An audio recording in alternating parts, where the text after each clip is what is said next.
Hi, everybody. My name is Maya, and today I'm going to be dedicating the song, Annie's Song, to the popcorn ceiling insulation in my apartment. I'm also going to be close reading the lyrics and kind of breaking down the metaphors that happen in the song. So, this song called Annie's Song is by John Denver, and a little fun fact about John Denver is that he wrote this song after a fight with his wife. So, he's fighting, and then after he just goes out into the wilderness, and he writes a song all in one go, which actually isn't too surprising to me because there's not a lot of subtlety in the song at all. It's kind of really obvious, but that's what's really charming about it. So you're thinking, this is the most romantic song in the universe. Are they still together, right? How can they not still be together? Well, John Denver is actually dead, but they broke up before he died, which made me very angry, because I'm like, how can you just make this beautiful gesture and then it not be real? But then I thought about how John Denver he's an artist, and artists are really good at taking moments, like these grand gestures, and crafting it and kind of making it into magic. So maybe John Denver was a really amazing artist and really good at crafting magic, but maybe he was a shitty husband, I don't know. Another little fact about John Denver is that he also wrote songs that are I'm leaving on a jet plane, but also Thank God I'm a Country Boy. And I'm thinking, thank God I'm a popcorn ceiling insulation boy, if you know what I mean. So one time when I was first getting to know my friend Sel, she told me that I kind of focus too much on moments. I really, really like grand moments. And I always think about that. Maybe I just should appreciate the smaller, special magic things that happen in my everyday life and not focus on that so much. And I think that John Denver could actually use that advice too, if you know what I mean, but I'm not gossiping or anything. So I want to explain a little bit about singing etiquette before I start singing. Usually John Denver says something like, everybody now, halfway through the song, but I don't think I'm going to do that because I've been taking singing lessons and I think it'll be distracting if people sing along with me, and I kind of just want to focus on it, but you can sing in your head and you can hum if you want. Okay, so I'm going to begin my song now.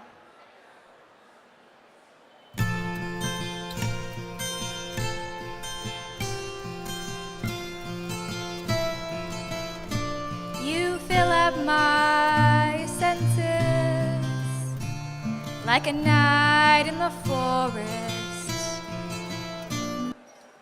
So the popcorn ceiling insulation fills up my senses like a night in the forest because when I walk into my apartment, everything is covered in popcorn ceiling insulation, like the walls and the ceiling, and also the coloring is completely different. It's this yellowy hue, and you kind of just walk in and you're immersed in this other world. Similarly, when you walk into the night in the forest, it's all dark, so your eyes are occupied with the darkness. But also, you can hear the crickets and you can hear the smell of the forest. So it's a very similar experience.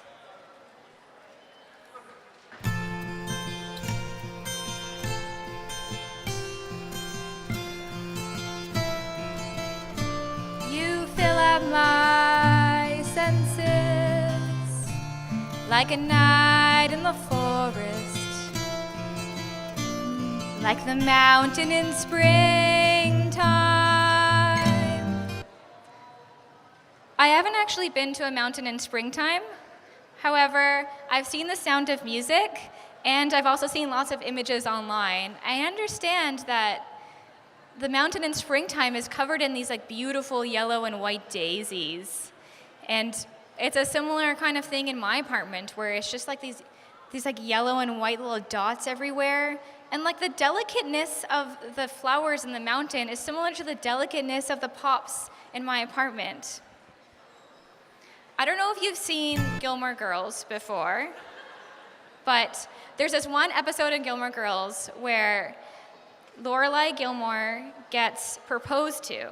So she is going into the Dragonfly Inn, which is like the inn that she founded, and she walks in and everyone's like, "What's going on, Lorelai?"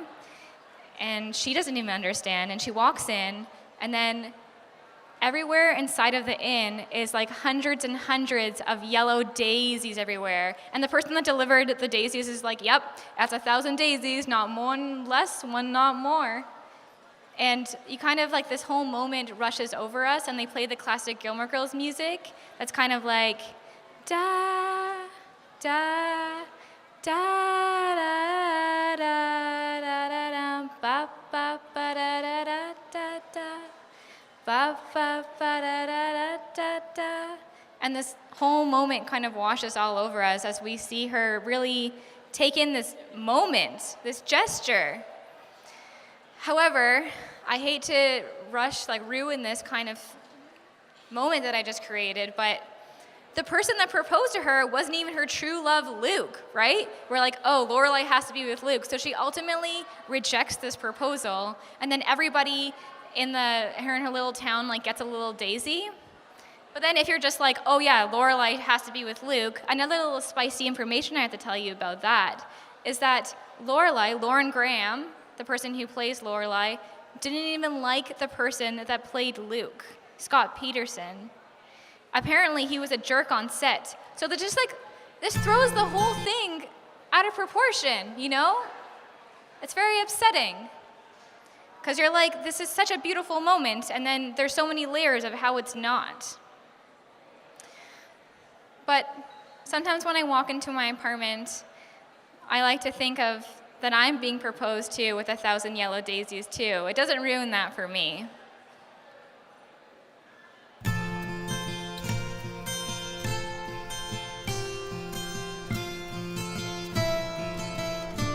You fill up my senses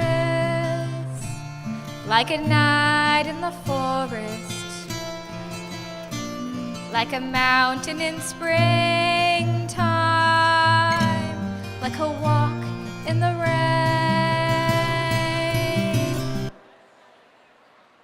I don't know if you've ever had a migraine before, but sometimes I get really bad migraines. And the number one thing I do for it is I dunk my hair and my face in cold water, and it's so soothing.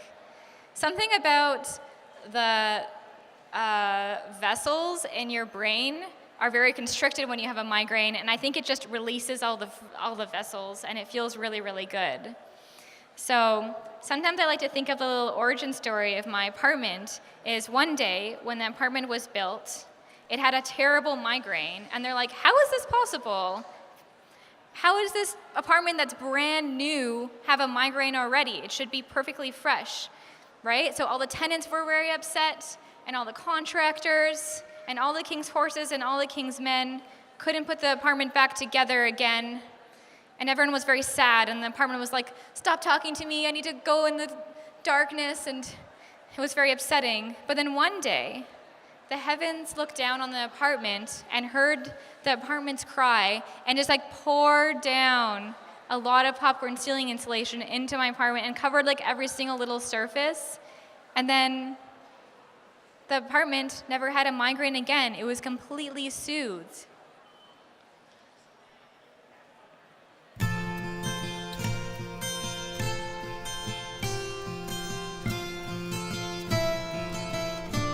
You fill up my senses like a night in the forest, like a mountain in springtime, like a walk in the rain, like a storm in the desert. I also haven't been to a storm in the desert. However, I imagine it's a very violent and powerful experience. Like, you're just standing there and you can't control yourself because the wind and the sand just like rushes over you and you can't do, and you're powerless to it. And I understand that there's this kind of like hidden power to the popcorn ceiling insulation in my apartment. It's very sexual.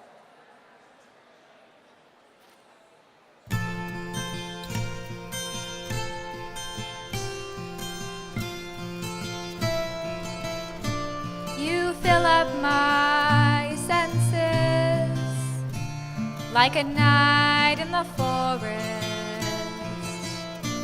like a mountain in springtime, like a walk in the rain, like a storm in the desert, like a sleepy blue ocean.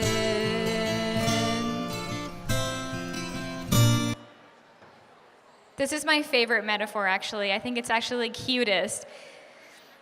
I'll tell you a little story of when I went to sleepaway camp, and it reminds me of this experience. So, one time when I was at camp, everybody went skinny dipping, and I was very excited about this. So all my friends are skinny dipping, and I'm a little bit nervous, and they're like, are you naked? And I'm like, we're under the water, and I'm like, yeah, I am. But only my top was naked. I was still wearing underwear. But everybody thought I was skinny dipping, so that's what counted.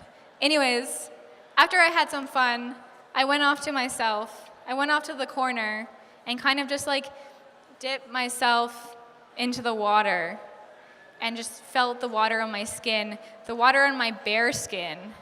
And it was extremely spiritual, and it was a really memorable moment for me. Sometimes when I come home from work and I'm really, really tired, I lean on the popcorn ceiling insulation. I just lean on the wall. And I like to imagine that I'm kind of falling into the wall, and the popcorn ceiling is like crushing like over me, and it's kind of a cool, bumpy world. It's so cool and it's so hot at the same time.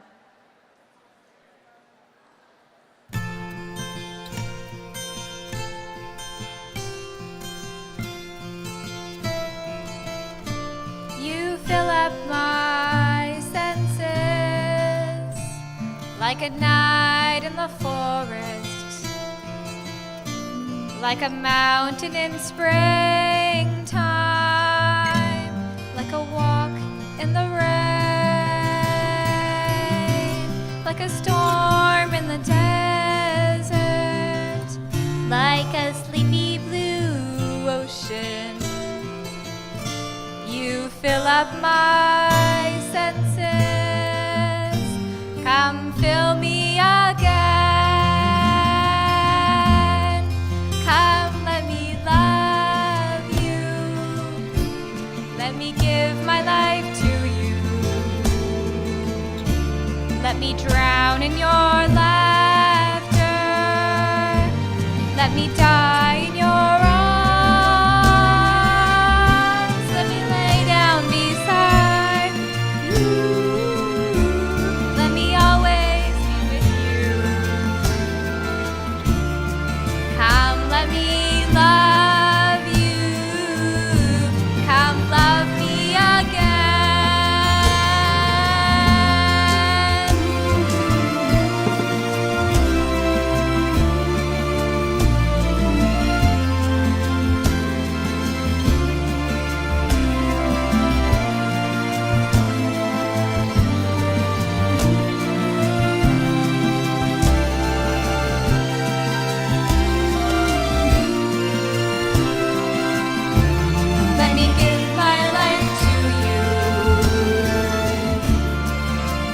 Let me love you, come love me again. You fill up my senses like a night in the forest, like a mountain in springtime, like a walk in the rain, like a storm in the desert, like a fucking sleepy blue ocean. You fill up my senses, come fill me again.